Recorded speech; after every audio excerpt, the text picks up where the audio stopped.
بعض مرتبہ امامت کی حالت میں، نماز پڑھانے کی حالت میں مقتدیوں کے سورہ فاتحہ کے پڑھنے کی آواز امام تک آتی رہتی ہے۔ اللہ قرآن میں فرماتے ہیں اذا قرئ القرآن فاستمعوا له وانصتوا لعلکم ترحمون، کہ جب قرآن پڑھا جائے تو اس کو سنو اور چپ رہو تاکہ تم پر رحم کیا جائے۔ قرآن کریم جب پڑھا جائے تو خاموشی کے ساتھ اس کو سننا چاہیے۔ اب اگر آپ کہیں گے کہ مانا مغرب عشاء فجر میں تو ہم سن لیں، ظہر عصر کا کیا ہے؟ اللہ کے نبی صلی اللہ علیہ وسلم کی حدیث ہے اذا قرأ فانصتوا، امام کی قرات مقتدیوں کے لیے کافی ہے۔ تو ظہر عصر میں امام نے قرات کی مقتدیوں کے لیے کافی ہو گئی۔ اس کی دلیل یہ بھی ہے اگر امام نے ظہر اور عصر کی نماز میں سجدہ آیت تلاوت کی تو امام سجدہ تلاوت ادا کرے گا، مقتدی بھی اس کے پیچھے پیچھے سجدہ کریں گے۔ اسی طرح اگر ظہر عصر کی نماز میں امام پر سہو واجب ہو جائے تو امام سجدہ سہو کرے گا، مقتدی بھی اس کے پیچھے سہو کریں گے، حالانکہ نہ مقتدیوں کے اوپر سہو ہوا ہے نہ انہوں نے سجدہ آیت تلاوت کی ہے، لیکن پھر بھی وہ سجدہ سہو بھی کرتے ہیں اور سجدہ تلاوت بھی ادا کرتے ہیں۔ اس سے معلوم ہوا کہ امام کی اقتداء یہ ہے کہ امام کی قرات تمہارے لیے کافی ہے۔ اللہ کے نبی صلی اللہ علیہ وسلم کی ایک حدیث ہے من کان لہ امام فقراءۃ الامام لہ قراءۃ، کہ جس بندے کا امام ہو، جس شخص کا کوئی امام ہو تو امام کی قرات مقتدی کے لیے کافی ہے۔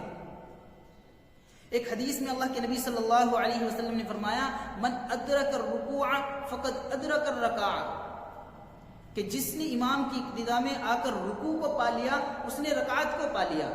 اب دیکھو نہ اس نے سورہ فاتحہ پڑھی نہ اس نے کوئی دوسری سورت پڑھی، لیکن پھر بھی رکعت مل گئی، تو معلوم ہوا کہ مقتدی کا سورہ فاتحہ پڑھنا یہ اصل نہیں ہے، یہ وظیفہ کس کا ہے؟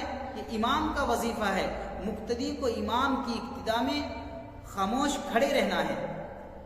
ایک حدیث بیان کی جاتی ہے لا صلاۃ لمن لم یقرأ بفاتحۃ الکتاب، کہ کوئی نماز نہیں کہ جس میں سورہ فاتحہ نہ پڑھی جائے۔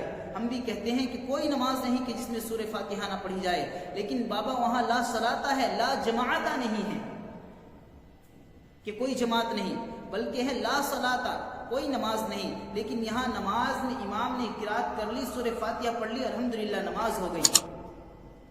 دیکھو ائمہ اربعہ کا اس بارے میں اختلاف ہے۔ امام شافعی کے نزدیک پانچوں نمازوں میں امام کی ابتدا میں سورہ فاتحہ پڑھنی ہے۔ امام احمد بن حنبل اور امام مالک کے نزدیک ظہر عصر میں پڑھنی ہے، مغرب عشاء اور فجر میں امام کی ابتدا میں سورہ فاتحہ نہیں پڑھنی۔